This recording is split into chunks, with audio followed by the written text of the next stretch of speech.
As it is on every Shabbat, we hold the bitter and the sweetness of a bat mitzvah. And now, a bit for the bitter.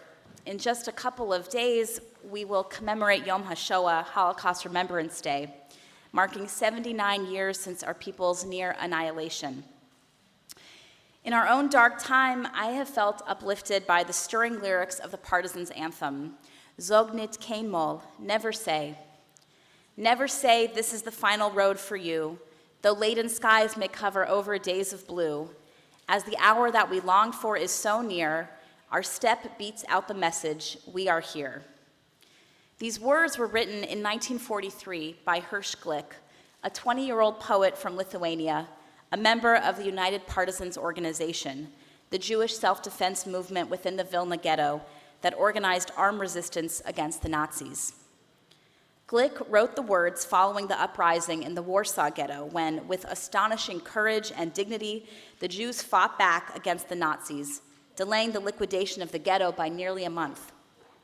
The uprising took place, as we know, at just this season, 81 years ago. The Jewish people was facing its greatest catastrophe. Millions had already been murdered, and the world was silent in the face of our destruction. What future could there be? The sense of doom must have been palpable.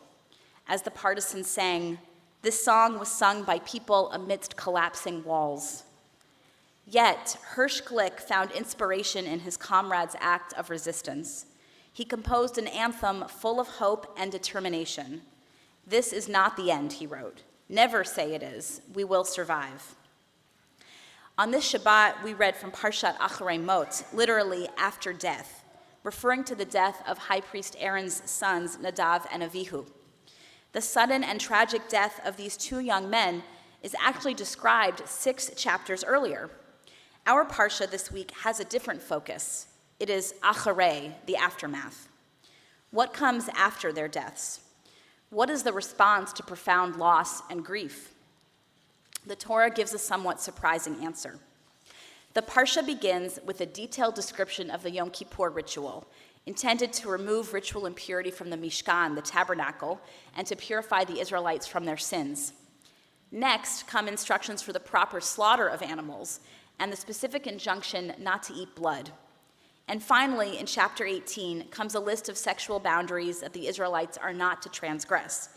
What we have, it seems, is a somewhat random collection of ritual and ethical laws. Yet, there is a common theme that unites these chapters, one that expresses the Torah's powerful teaching about a Jewish response to death. It is, in short, a renewed commitment to life. Moshe speaks to his brother Aaron, who has been rendered speechless and virtually paralyzed following the death of his sons. And Moshe gently but firmly calls him back into life. He reminds Aaron of his purpose. He is the high priest. He has a crucial role to play in the life of his people. He must enact the Yom Kippur ritual to provide the Israelites with divine forgiveness and renewal. Moshe reminds Aaron that he's part of a community that needs and values him. He reminds Aaron that he is alive and that his life matters. The next chapter, spelling out the instructions for proper ritual slaughter, contains this striking line: You must not consume blood.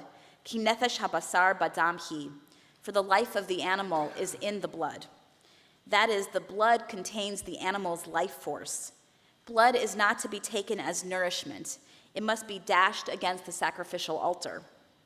Rashi finds profound meaning in this law. He explains, Tavo nefesh utechaper al hanefesh. Let life come and atone for life. In other words, the blood that's on the altar, representing the animal's life, substitutes for the Israelites' lives and atones for their sins. So for ancient Israel, the act of ritual sacrifice makes it possible for the people to begin anew in a pure state. From the loss of an animal's life and new potential are born. Finally, our Parsha spells out specific forms of sexual violations, practices that may be common among other peoples but are forbidden for the Israelites. Our own list of prohibited behaviors would certainly differ from that of our ancestors, but I believe the message would be the same.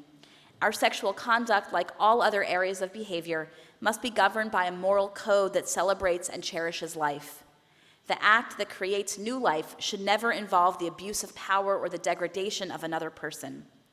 Having boundaries that define proper sexual ethics ensures that human life will be honored, treated with dignity and consideration.